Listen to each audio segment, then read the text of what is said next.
From Hollywood, California, the Lux Radio Theater presents James Cagney, Ralph Bellamy, and Stuart Irwin in Ceiling Zero.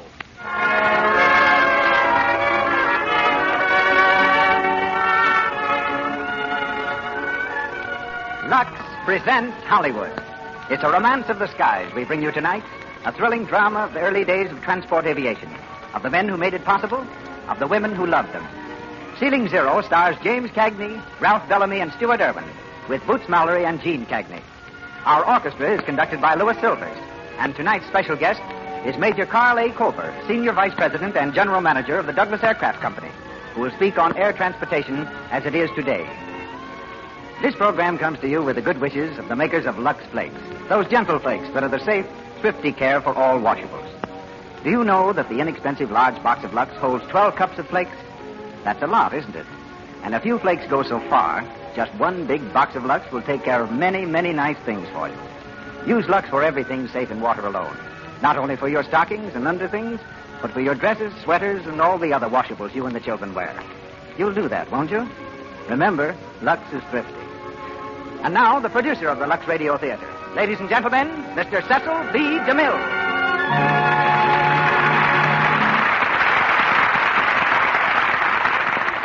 Greetings from Hollywood, ladies and gentlemen. James Cagney's career has been as checkered as it has been innocent and upright. To work his way through school, he was an office boy for the New York Sun, a page boy at the public library, a package wrapper at Wanamaker's, and a Wall Street runner. Since stardom overtook him, Mr. Cagney has contrasted his two-fisted roles with a private life in which he reads good poetry, plays the piano, sings, and dances. Between pictures, he can be found tilling his acres at Martha's Vineyard off Cape Cod. There, the red-headed bantam of the screen is a country gentleman, restoring antiques, raising chickens, goats, and vegetables, running a tractor, petting his horse, which he slightly distrusts, and never raising a hand except in self-defense. Appearing through the courtesy of Warner Brothers, his new picture is The Oklahoma Kid. And tonight, as he did on the screen, he plays Dizzy Davis in Ceiling Zero. Ralph Bellamy is here directly from the sound stages of Columbia Studio, where he's starring in Blind Alley. Like Mr. Cagney, he's a long-distance agriculturist whose favorite pastime is making his Connecticut farm pay. He's one of the best-known actors in America, where he spent 9 years touring with 15 different stock companies, playing a total of 375 characters. We hear him shortly as Jake Lee. Also from the screencast comes Stuart Irwin in the part of Tex Clark, and Boots Mallory plays Tommy Thomas. New to Hollywood is James Cagney's sister, Jean, who makes her radio bow tonight as Lou Clark. We're ready now for the takeoff, as the Lux Radio Theater presents James Cagney, Ralph Bellamy, and Stuart Irwin in Ceiling Zero.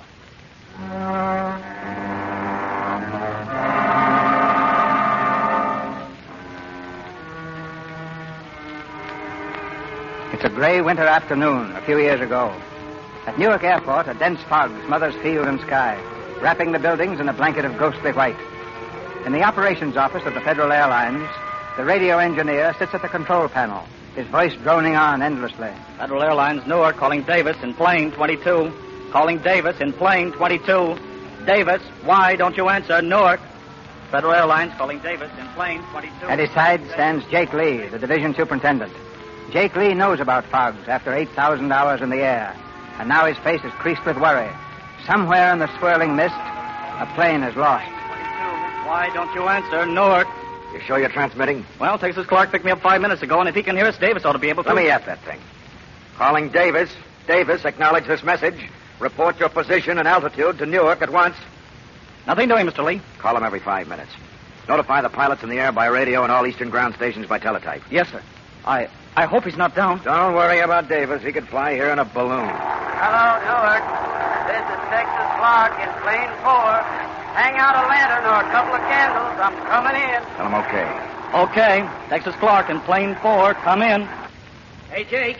What do you want? Mr. Stone just came in. He wants to see you. Okay, go to work on that, Buzz. Yes, sir. Calling Davis. Newark calling Davis in plane 22. Calling Davis. Hello, Al. How's our Sterling vice president? Hello, Jake. Doc said you wanted to see me. Important? In a way. It's about Dizzy Davis, Jake. I hear you can't reach him. He'll be all right. He wasn't all right yesterday when he was forced down in Cleveland. Who asked for him to be transferred here? You? Yeah, why? Well, he's not even here yet, and he's up to his old tricks already. That forced landing yesterday was a fake. How do you know? Report from Cleveland by phone. When the mechanics reached the ship, they found nothing wrong except the left magneto wire had been pulled loose. Pulled loose? Of course, and Davis did it himself. Mechanics say he drove back to the plane with a limousine load of cuties, thanked the boys, kissed the girls goodbye, and got into the air. 24 hours late. That's your story. Why don't you wait and hear what Dizzy has to say? Oh, he'll spin a good yarn, all right. He always does. Jake, I'm telling you, Dizzy Davis is a menace and a liability. And just sit down there and relax, Al. I want to make a speech. All right, shoot. Who made the first night hop over the Alleghenies? Dizzy Davis. Who kept yelling for radio until you mugs finally spent some money on it? Dizzy Davis. Before then, it was standard practice for an aviator to stick his head out of the window in the morning and say, "Aha, it's raining." Hop right back into bed. I know. I was one of them. I don't care how good he was 5 years ago, Jake. I'm talking about now. Hey. Come in, Tex. Hey, was that Dizzy Davis you were calling? Yeah. You mean he's coming back here? If he ever gets in. Dizzy Davis. Boy, the three of us back together We again. haven't heard from him yet. He ought to be... Hello, Newark. Dizzy Davis in plane 22. There he is. Come on. Hello, Newark. What's the matter with you guys? Look out, Bud. Hello, Davis. Go ahead. Was that Jake? Hiya, Jake. I'm 90 miles west of Newark. Altitude 2,000, temperature 58. Visibility unlimited. Oh, how I miss you, dear old pal of mine. Hiya, Jakey, baby. Radio regulation number 3. Pilots will refrain from all personal conversation while in flight. Okay, George, I can read. Goodbye. Speak of the devil. Devil is right. Listen, Al. Dizzy, Tex Clark, and myself are the only old-timers left in this line. We were together during the war. I taught him to fly. That's pure sentiment, Jake. We're in business. And the wartime pilots who can't fit today's standards are through. All right, but get this. I hire and fire the pilots for this division. As long as I have a job, Dizzy Davis will have one. Okay, Jake. Only the next slip Dizzy makes, out he goes. Even if you go with him. Thanks. I'll remember that.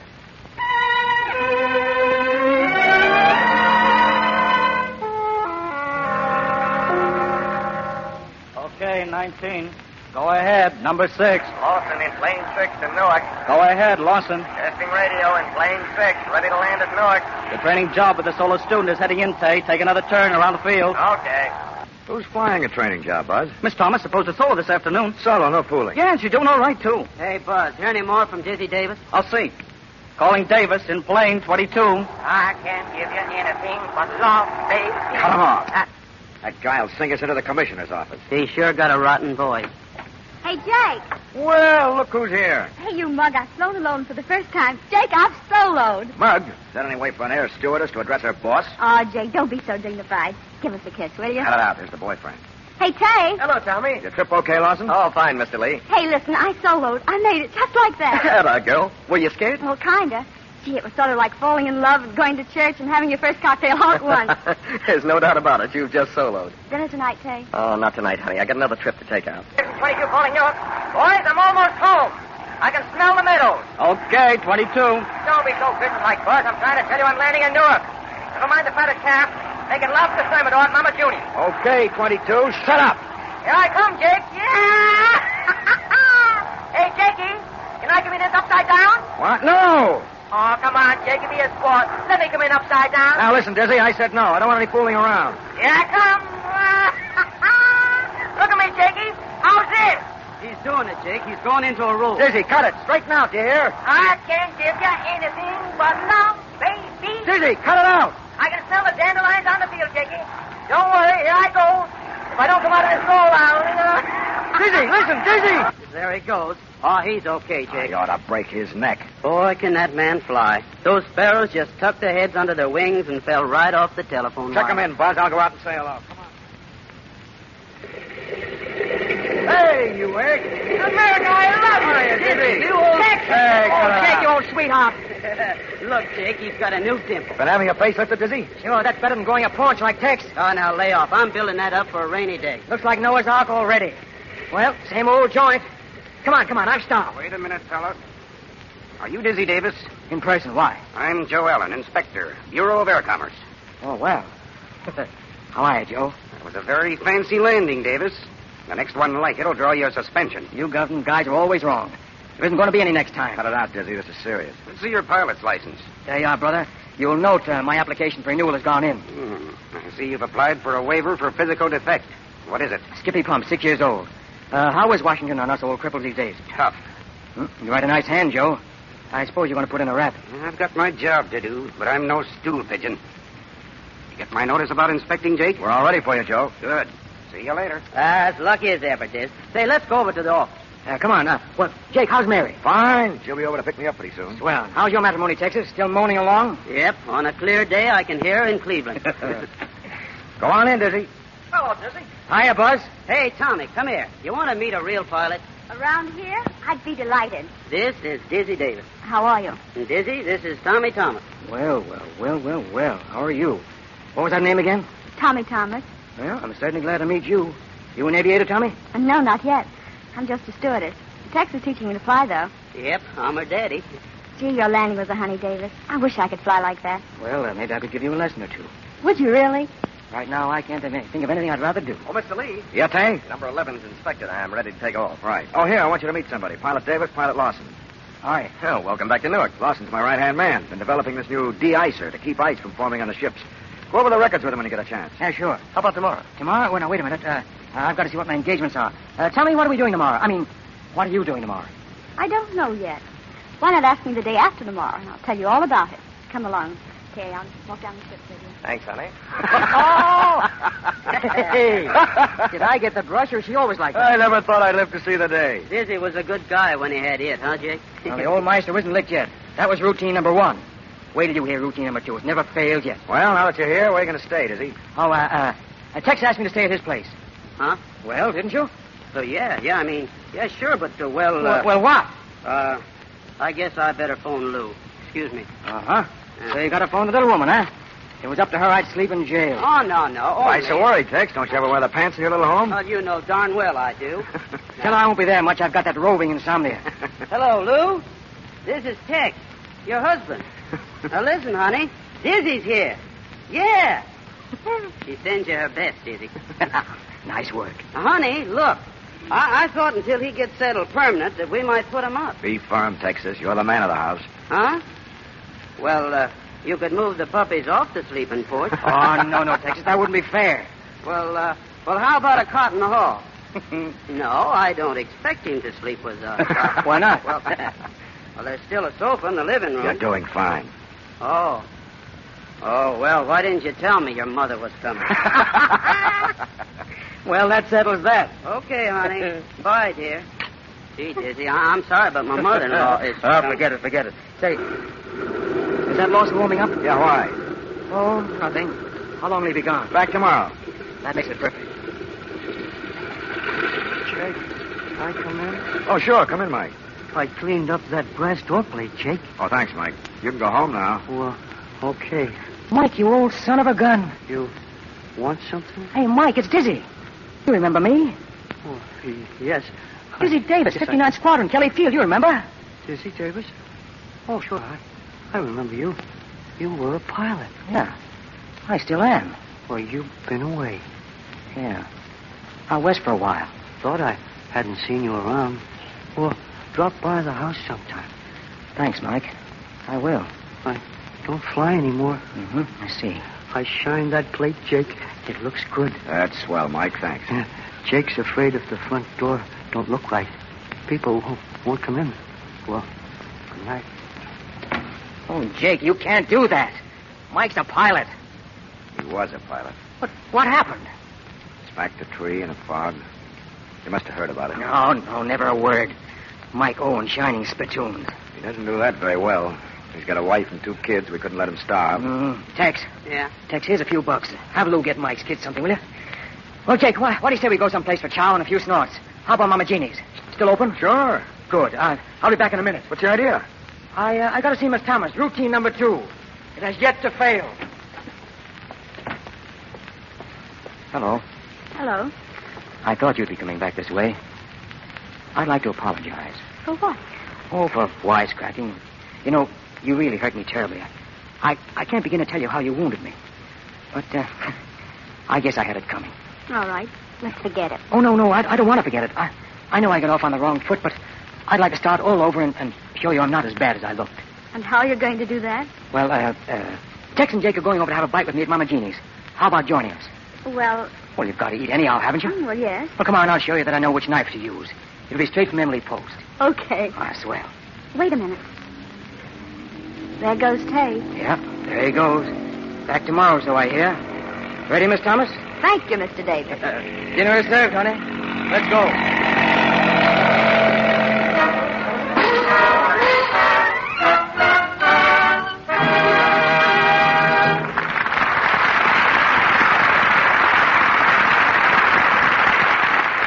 curtain falls on the first act of Ceiling Zero, starring James Cagney, Ralph Bellamy, and Stuart Irwin.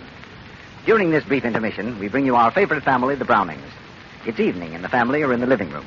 As the scene opens, 14-year-old Midge is dancing about the room in a series of fantastic swing I'm steps. just a jitterbug, a little jitterbug. Boy, does that music send me. I'm in the groove. Da-da-da-da-da-da-da. Midgie, calm down a little. Why all the I'm excitement? practicing for the jam session at school, Mother. We're having a contest for the best dancer. It takes more than dancing to win that contest, Midge. Why, Dot, what do you mean? Zippy, zippy, zum, little run, little run. Stocking runs won't take any prizes, Midgie. Oh, my gosh, have I got another run? Yes, and it's a beauty. Zip clear down your leg when you were shagging just now. Oh, dear, what am I going to do about these awful runs? Oh, Midge, it's so simple. If you'll only remember to lux your stockings every night, that'll cut down on those runs. Look, Midge, why don't you make a little sign, Lux Stockings Tonight, and put it up on the bathroom mirror. Then you'll be sure to remember. Dot, that's a grand idea. I'll do it right now. Smooth-fitting stockings without a sign of a run. They help any girl to be a winner. And it's easy to have nice-looking stockings when you give them regular Lux care. Why? Because Lux saves elasticity, that live, springy quality in your stockings. When your stockings are nice and elastic, they give instead of breaking easily under strain. And that's exactly what you want, isn't it? So Lux your stockings every night. It takes only a moment. Do you run to things at the same time? Regular Lux care keeps them fresh and dainty, new-looking longer. Buy the generous large-size box of Lux Flakes. And now, Mr. DeMille. Ceiling Zero, starring James Cagney, Ralph Bellamy, and Stuart Irwin, with Boots Mallory and Gene Cagney.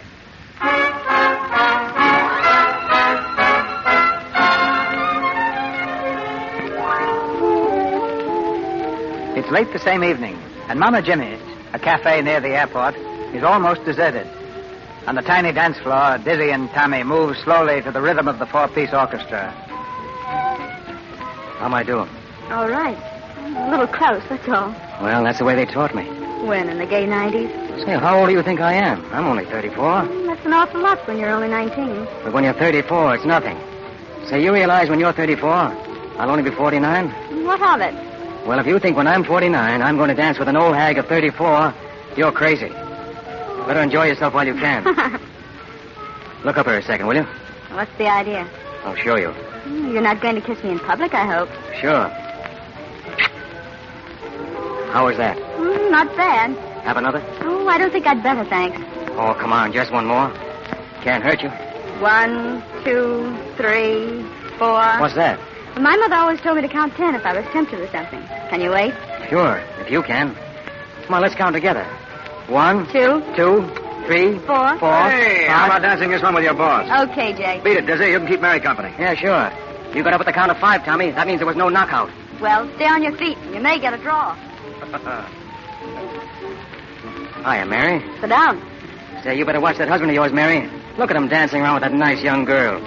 Ought to be ashamed of himself, the old reprobate. What about you? Oh, me? Well, I'm not old. Uh-huh. Look, Dizzy, I don't want to preach, but Tommy's only 19. Well, what of it? Nothing. Only when you're 19, it's so easy to fall for a dashing aviator and get your heart broken into tiny pieces. I remember reading about a case like that. Oh, you do, huh? But she turned out all right, didn't she? I mean, the girl you were reading about? She turned out fine. Because right after that, she met a swell guy named Jake Lee. And she married him. She's had 4 of the happiest years in her life. You see, her husband didn't ask her any questions about what happened before. Mm-hmm. Suppose he had asked her. I think she'd have told him, without mentioning any names. Wouldn't make things any better to break up a lifelong friendship, would it? No, guess not. Whoa, Slug, that's my wife. Sure. Hey, where's Tommy? She want to make a phone call. We better head for home soon, Mary. I'm ready. Not me. I've got some counting to do. What are you talking about? Hey, Mr. Davis. Yeah, Mama Jeannie? Oh, that dinner was swell. That's a good. Say, you know that girl who was here? Yeah? Where is she? Well, she's to say, to tell you she's to take a taxi. What? Sure, she's to go home. Home? Well, that's fine. That's great. Hey, Mama, Yeah? what are you doing tonight?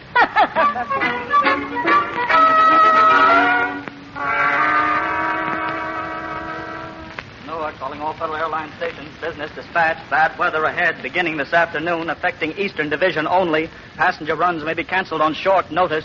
Male pilots will punch in regardless of weather until further orders. WWGR, Newark. Here you are, Tommy. Catch. Hey, watch where you throw things. That's not a thing. It's a book. A little present. What is it? Poetry? No, it's a little arithmetic book I picked up. Got all the numbers from 1 to 10 inclusive. Oh, thanks. Just what I wanted. And after you get those down, I'm going to buy you a little book on etiquette. And do I need that, too? Well, you certainly don't know how to act toward a gentleman. What did you run out like that for? Think I was going to stick you with a check? Well, I'll tell you. You see, you began to look so attractive to me last night. You know the way those soft lights flatter you when you're 35? 34. All right, 34. Anyhow, you looked so attractive that my heart kept going pit-a-pat. I finally got hold of myself and said, "But, Tommy, how does he look in the morning?"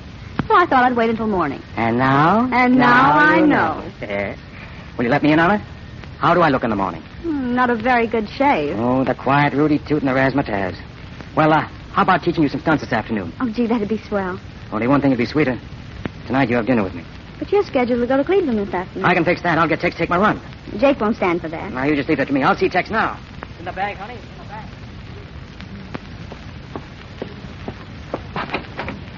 Hiya, Dizzy. Hiya, Tex. How's the old... Hey, what's the matter? Dizzy, what is it? Oh, it's nothing. Huh? I'll be all right in a minute. What is it? That bum ticker of yours? Yeah. Too much last night, huh? Yeah. You're getting old and you can't take it. Yes, Tex. I guess you're right. Say, you can't go to Cleveland feeling like that. All right, it's all right. I've done it before, and I can do it again. How would it look getting sick the minute I came? Well, what do you care how it looks? Now, listen, Diz. Don't you worry about your run. I'll take it. No. And you can take mine this weekend. No, Tex. I've got no right to do that to you. Why not, now? Lou'll be sore. Yeah, I didn't think of that. Well, let her be sore. I'm taking your run tonight. Oh, gee, Tex. That's swell.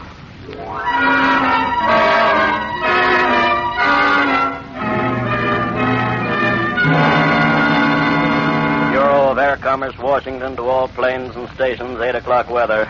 Colsman barometer, 2980. Temperature, 30. Dew point, 30. Surface wind calm. Heavy fog. Visibility 0. Ceiling 0. Hand me that last report from Belpont. Here you are.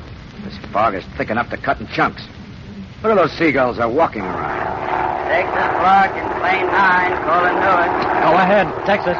Texas Clark to Newark, eastbound, 10 miles west of Bethlehem. Flying blind on instruments on Newark Beam. Altitude 10,000. Visibility 0. What's the ceiling at Newark? Ceiling here, still 0, Texas. Getting no better. Keep in touch. Okay. Boy, Dizzy should be happy he's on the sick list. He sure handed Texas a sweet run. Dizzy recovered fast. I saw him and Mama Jeannie's having dinner with Tommy. What's that? Is Dizzy at Jeannie's? Yeah. Well, at least he was. It was grand this afternoon. I didn't know anyone could handle a plane so smoothly. You know, for a student, you're doing all right yourself. Dizzy, what is it that makes flying so worth loving? You're the first girl I ever heard talk like that. Well, I don't know. When you're up there, it's a one-man show, and the whole world slides under your wings. There's danger and thrills and progress. Hey, what the heck am I doing? Making a speech? Oh, I don't know what it is.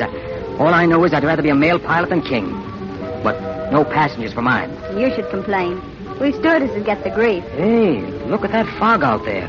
Yeah, it is pretty low. No more ceiling than a dugout. I didn't know Tex was going to be up against that when I asked him to take my run. Tommy, come on, let's hit the office and see how he's making out. Blind on instruments on Newark Beam. Altitude 10,000. Visibility 0. What's the ceiling at Newark? Ceiling here, still 0, Texas. Getting no better. Okay, as long as the beam's okay. Hey, Dizzy. Texas radio sounds kind of sour. What do you think he's a mind reader? Tell him about it. Newark to Texas Clark. Check the connections and tubes on your radio set, Texas. Your transmission is blurred. Okay, Newark. You know, Tex would be in a bad spot tonight if his radio went dead. Oh, Tex is an old hand. He'd figure out some way out of any jam. Oh, sure. You know, I've been thinking, Dizzy. I still can't figure out how you did that barrel roll this afternoon. Say, can't you think about anything but flying? When did the bug bite you, anyway? Do you remember the day Lindbergh came back from Paris? Yeah, I do, but you don't. You're in your cradle. I was only a kid. But I'll never forget it. You know, they wrote "Welcome Home" in smoke across the sky and signed it QB. Yeah, you were there, all right. I didn't even know what QB meant. And someone told me about the Quiet Birdman. Old pilots joined together to help the flying game. Gee, I love that. You know, they seemed apart from ordinary people. They were. That first QB hangar was a great spot. Each QB had his own drinking mug. If he got bumped off, the mug was put on a shelf over the bar, bottom up. Your first drink was always a silent toast to the shelf. How swell. You know, you ought to be proud of the way you feel and all the flying you've done. Mm-hmm. You're a grand kid. You're sort of goofy and tough and sweet all at once, aren't you? Mm-hmm. How's your counting? Cut it out, Dizzy. Oh, come on. No, Dizzy, you spoil everything. Oh, now, don't be silly, baby. All right, Big Shot. Now that you've taken one from her, maybe you'd like one from me, too. No, Tay, listen, it's quite all right. It's not all right. What do you think you're doing, Davis? What's that to you? I'll show you. No. Never lead with your right, Lawson. Cut it out! What's wrong with you guys? If I catch you pulling this stuff again, you'll both get fired. The least you can do is settle your snarls away from here. I'm at your service anytime, Davis. That's fine. Remember to have my suit pressed in the morning. Go on, Tay. Tommy, you go with him. Why don't you grow up, Dizzy, and let those kids alone? Got a cigarette? She's not your kind. She's not for you. Why don't you let her decide that for herself? Newark, calling Texas Clark, and number 9. We're ready to check your transmitter. Go ahead, Texas. Newark, calling Texas Clark, and number 9. Go ahead, Texas. Doesn't he answer? No, sir.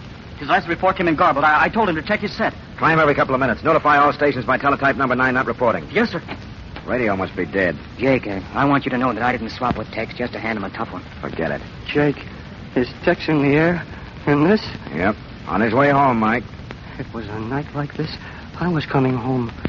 I couldn't see the ground, or the trees, or the houses, or anything. Then I hit. I stopped like a train hitting a wall. Then I hurt all over. Take it easy, fella. Yes. Take it easy. I'm all right. I shined that brass plate, Jake. It looks real pretty. Forget it, Mike. Run along home. I guess I'd better. The wife might be worrying. She still thinks I'm flying. Buzz, put that outside radio transmitter on the window ledge. Yes, sir. Tex will never get in here without radio unless he finds a hole. A hole? In that mud? Solid overcast, 15,000 feet thick. No use worrying till he begins to look for the field. Yeah, then we'll pray him down. Hiya, Jake. Oh, hello, Smiley. Well, Dizzy, I heard you were back. Hiya, Smiley. What are you doing over here among us common people? I thought you'd quit the racket. Believe it or not, I'm looking for a job.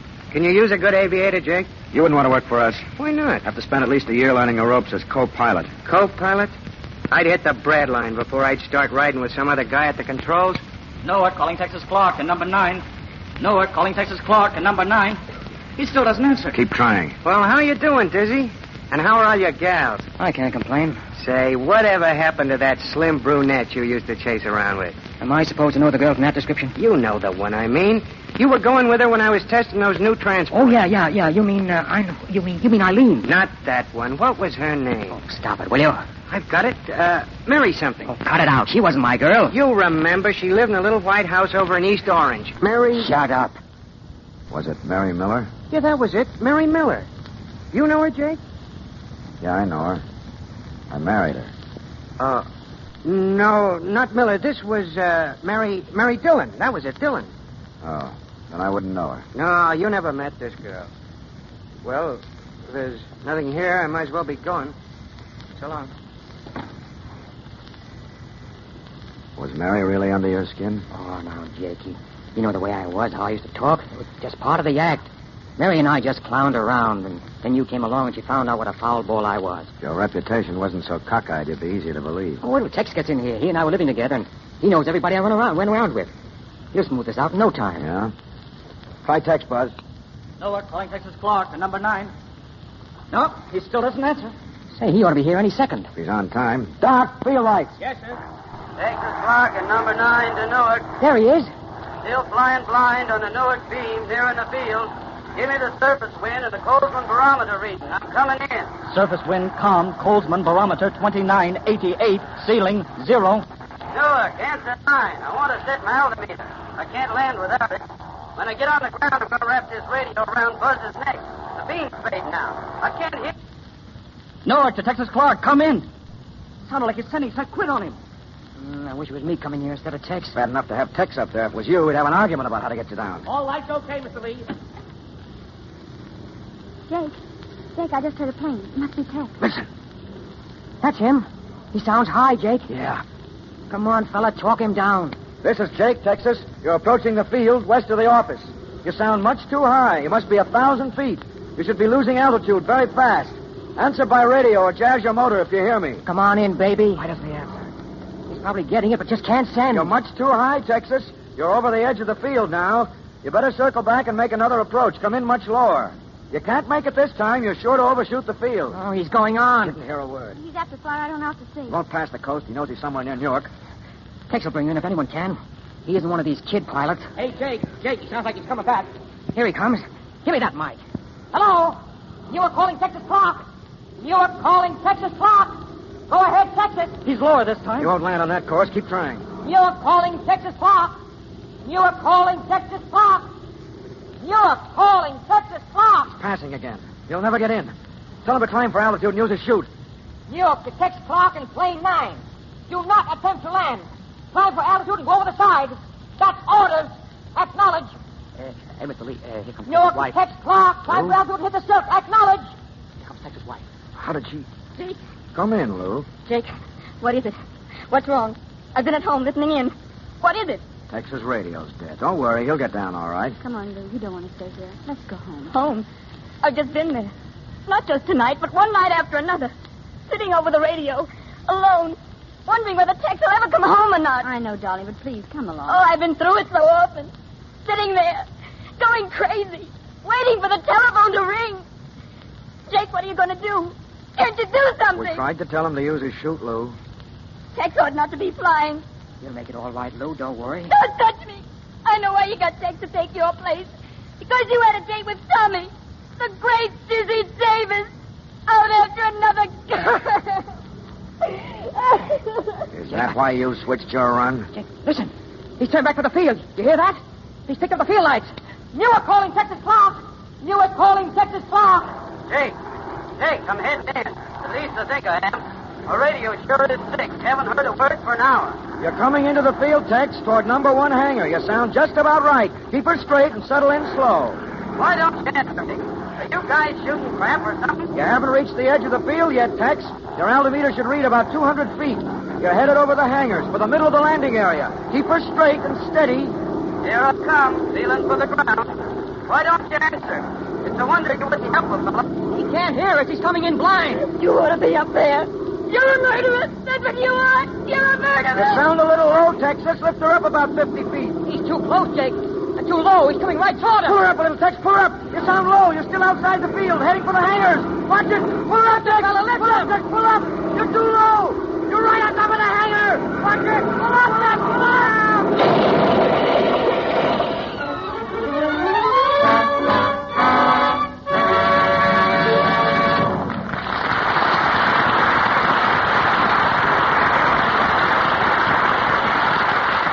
Pause for station identification. This is the Columbia Broadcasting System.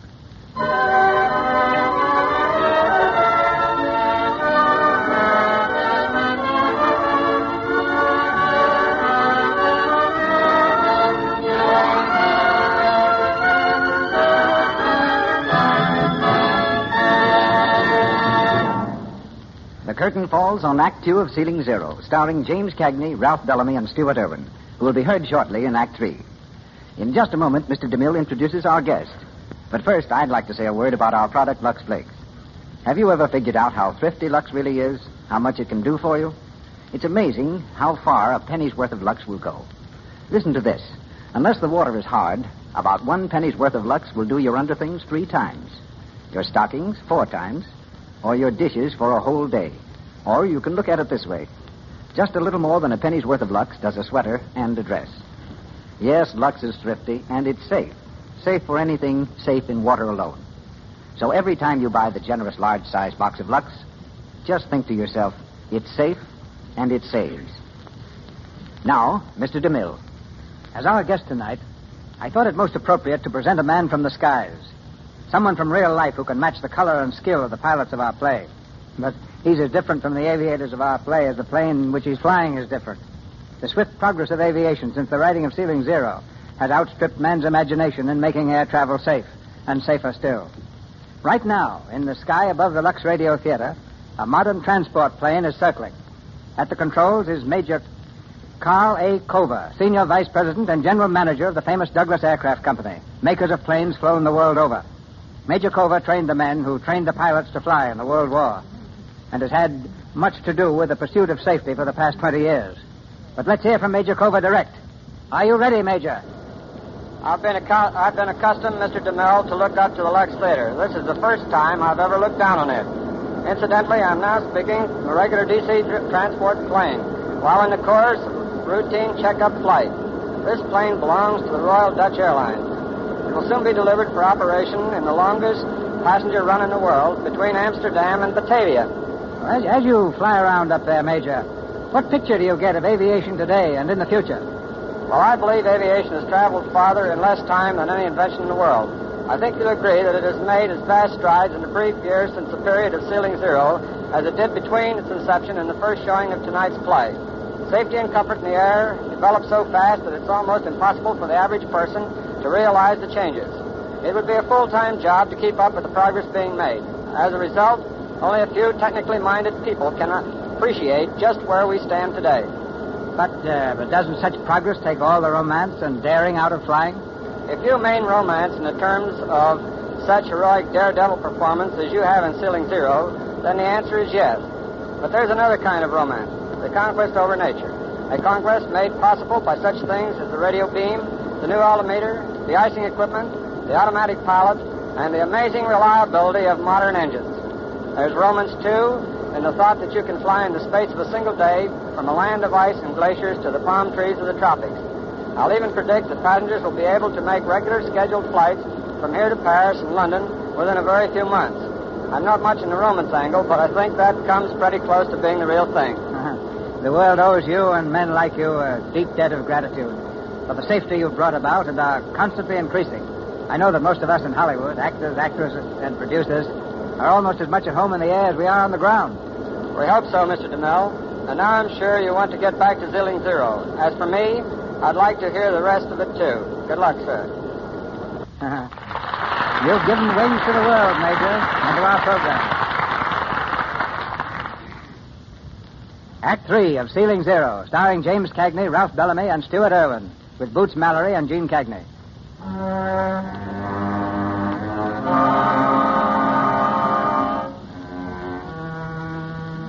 Pulled from the wreckage of the mail plane, Texas Clark was rushed to the hospital to linger for hours between life and death. In the anteroom, Tex's wife, Lou, numb by the tragedy, waits for word from the operating room. Mary is with her, and Dizzy Davis. Lou, I know it sounds silly to say you're sorry. It's always too late. But I am sorry, Lou. At the bottom of my heart. I know. Lou... Don't worry. I'm not going to shout. I don't think I can ever shout again. I don't want to hurt you, Dizzy. That won't help Tex. But you're no good. You never have been any good. Everyone you touch, you hurt. Jake helped you. Got you sent back here. And what do? You've already hurt Tay and Tommy. And if you stay here, you will hurt Mary. Lou, so help me. You can't help it, Dizzy. You're just no good. No good. Dizzy. She doesn't know what she's saying, Dizzy. Oh, yes. Yes, she does. She's right. I'm poison, absolute poison, even to my friends. Not to Jake, Dizzy. Oh, to him, too. Smiley Johnson spilled the beans about us. What did Jake say? He doesn't know whether to believe him or not. Then I've got to tell him, Dizzy. Yeah, I guess you do. Only wait till this is over, will you? Goodbye, Mary. I'm going back to the office. Phone me if anything happens, huh? Goodbye, Dizzy.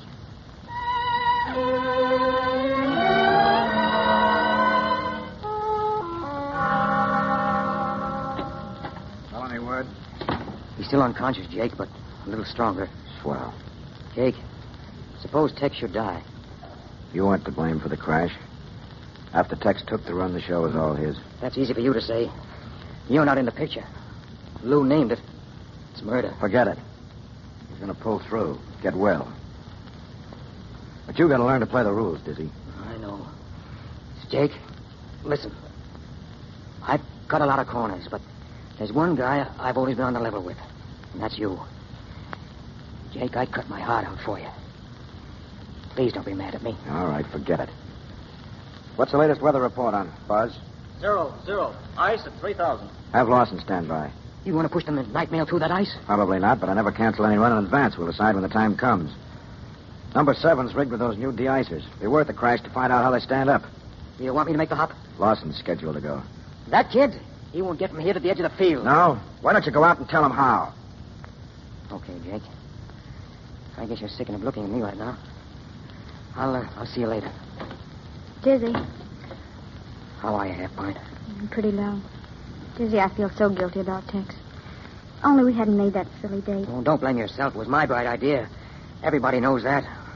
Dizzy, you mustn't worry about what Lou said. Tex wouldn't want you to do that. He'd understand. Tommy, you're the only nice thing that's happened to me since I got back here. The rest has been bad news. Why don't you go home? It doesn't do any good staying here, making yourself unhappy. I don't want to be alone. I'd go screwy over there by myself. I wish I could help. You could. Could help a lot. How? Staying close and being near me till it goes away. Will you? Of course. Sweet. Here's the key to my apartment. 1211 Wellington Road, number 14. You go down there and wait, and I'll be along in a little while. We'll have some drinks and try to drown all this, huh? All right. If you see Tay, will you tell him goodbye for me? Please. I'll tell him with pleasure. Hey, Dizzy. Jake wants you. Right there. Go ahead, kid. Well, Jake? I got a rap for you, Dizzy. Yeah, what? Read this. It just came from Washington. Washington? For me? They turned down your physical waiver, Dizzy. They won't renew your pilot's license. Hey, what? Say, what is this, a gag? No, Dizzy, it's straight. Well, then I'm finished. Washed up. Take it easy. We'll find some way out. Yeah, maybe I could get a job like Mike Owens. Don't be a fool. What do I know except to push a plane around? You can hold down this sort of a job. I can fix it. Fix it to sit around at a desk watching the other guys fly? Gee, that's great. That's marvelous. Federal Airlines, Jake Lee speaking. What? When? Okay, thanks. Was that about Tex? Yeah. He's gone. Oh. Gone. Oh. Don't let it throw you. You've seen hundreds of crashes. A lot of swell guys go west. It's all part of the game. Dizzy, pull out of it. Oh, don't worry about me. What about Lou? I better go see her. Take over the duty watch, will you? Sure. Hold the night mail. We're sure to cancel. Okay. Dizzy. Listen, Diz. Sometimes a guy gets to thinking he's fair and big. When he's in love with a woman, he can be pretty small. I don't know what got into me. I was jealous, I guess. Forget I ever said anything about you and Mary, will you? I never heard a word of it. Swell. So long, Diz. So long, Jake. Tex. Oh, my God. I killed him. I shoot it. Hey, Dizzy. Yeah? That kid Lawson's getting ready to leave. Is the trip canceled? Canceled? Yeah, it's awful bad up there. Ice all over the place. I guess the trip's out, huh? Yeah. No, wait. Where's Lawson? He's down by the hangar. I'll go down there and see him. Hold everything. Hey, Lawson. You seen the weather map? Yes. I'll take another look before I shove off. From here to Cleveland, it's bird walking weather. These days, planes fly when birds only sing. Yeah. Hey, look. You really love that Tommy kid? What's it to you? Nothing much. You want to marry her? Yes, I expect to marry her. You know where she is now? Well, I guess she's home. Yeah. Now, what's the dope on these new de-icers? An old hand like you should know all about that. Answer my question. I'm in charge here. Well, you know how they work. We've been running wind tunnel tests. Now they're installed on 7 here, ready to try out. Suppose they don't click. If it gets too bad, I'll go over the side. Lawson, come on. Let's cut the squabbling. You're right. Tommy is swell. Too swell for me. You mean that? Yeah, sure. You kids are just getting started. Here you are. Here's all the happiness on earth. Well, thanks, Dizzy. That's darn swell of you. So long, kid. Have a good hop. Well, thanks. No. Now, Stay asleep until I get back. Hey, Doc. Yep. This kid Lawson is sick. What? Yeah, he just fainted. Come on, pick him up and take him inside, will you? Gee. Hey, Baldy, put that ship up. Oh, no, you don't. The ship stays. I'm taking the kid's trip. You can't, Dizzy, not in this weather. I'm giving orders here, and I'm taking that trip. Yeah, but... Now, go on. Do as you're told.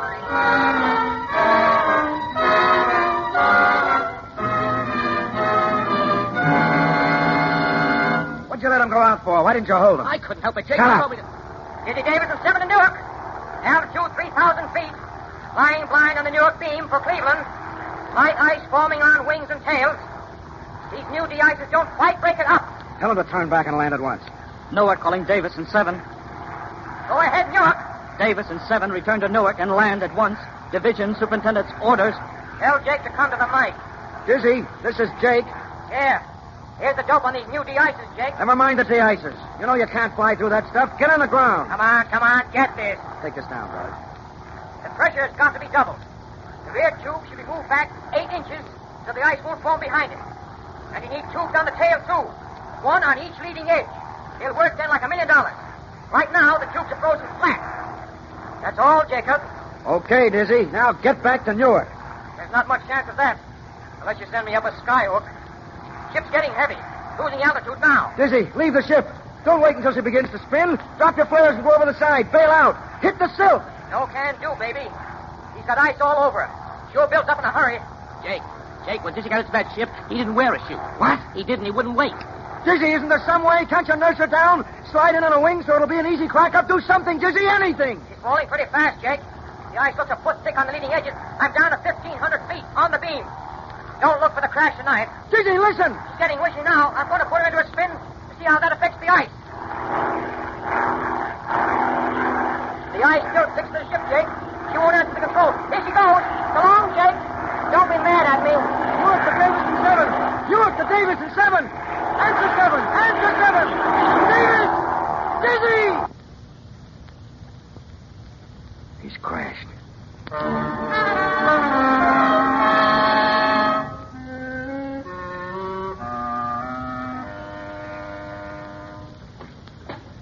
We got the call, Jake. They find the ship? Yeah, pretty bad. Dizzy. He's gone, huh? Uh-huh. In the seat. Sure. He would stick it. You want to speak to the boys? No. Not now. Beat it. Okay. Jake. Yeah. What, Mary? Jake, I've got something to tell you. Something I should have told you a long time ago. Yeah? It's about me. Dizzy. You don't have to tell me anything about Dizzy. He was all right. And what about me? The only thing that keeps me from proposing to you all over again is that we're already married. Oh, darling. It's okay, honey. It's okay. Lawson? Yes, sir. Here are Dizzy's notes about the de-icers. That's your next job. Remember, a swell guy made it easy for you. Yes, sir. Well, what are you standing around for? Doc, start the crash truck rolling. Yes, sir. Buzz, get a weather report. Notify all stations of the crash and tell them we're holding up trips for a better report. Tell Baldy to see that the ships are ready for every run on tomorrow's schedule. Yes, sir. Snap it. We're running an airline. Yes, sir.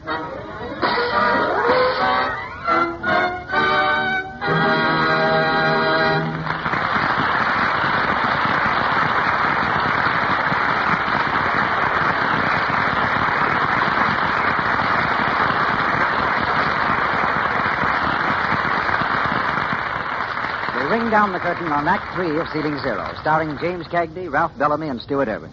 In just a moment, Mr. DeMille will bring back our stars to talk to you personally. But first, here's a bit of news for housewives. I read in the paper the other day that a housewife washes about an acre of dishes every year. Imagine all those dishes laid out over more than 43,000 square feet of ground. That's an acre of dishes. And it takes a good many hours to wash all those dishes. Yes, it does. It means your hands spend a lot of time in the dishpan. And if you're using a harsh soap for your dishes, your hands are apt to suffer. Harsh soaps with harmful alkali are likely to dry the natural oils in your skin. That's why your hands chap and get red and coarse. You don't want that to happen to your hands, do you? So won't you remember this? Lux Flakes are kind to your hands. They're mild. They have no harmful alkali. Nothing to dry your skin and roughen your hands.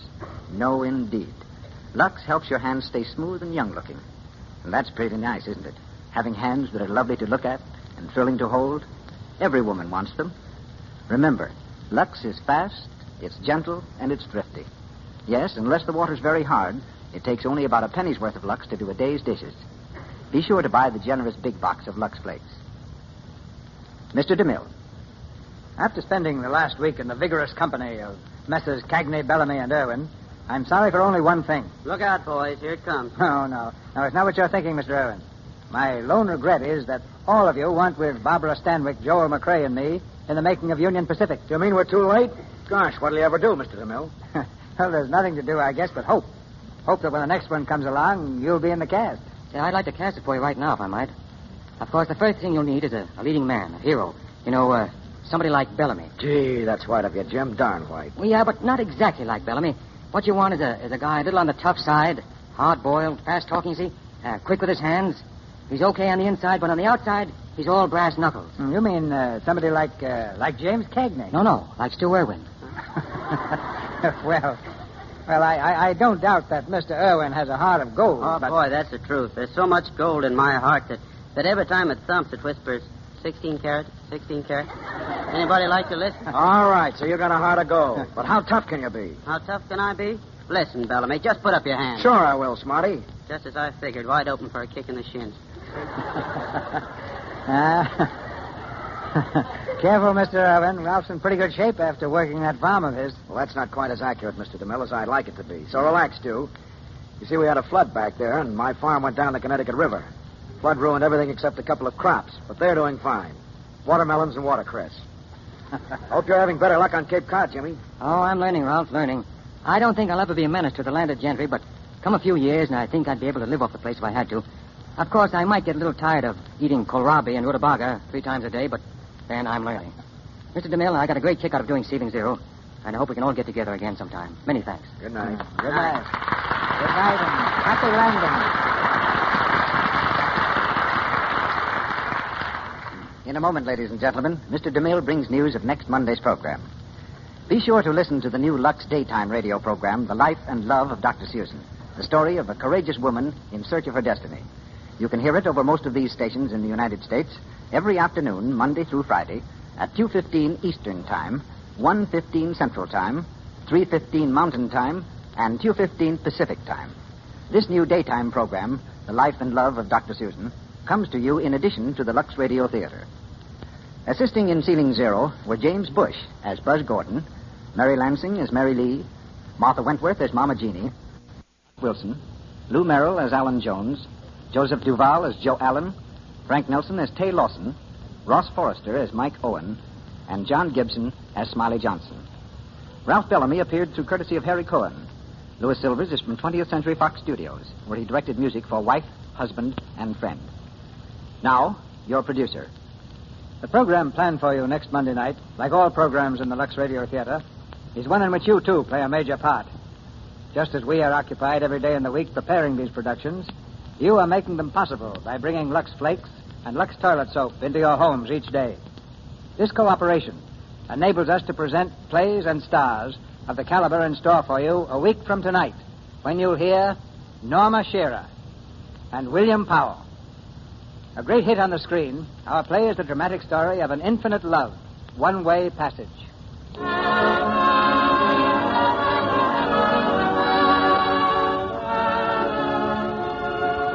Our sponsors, the makers of Lux Flakes, join me in inviting you to be with us again next Monday night when the Lux Radio Theater presents Norma Shearer and William Powell in One-Way Passage.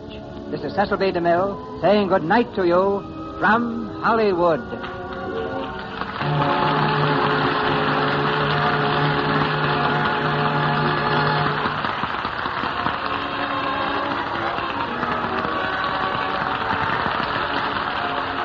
Your announcer has been Melville Ruick. This is the Columbia Broadcasting System.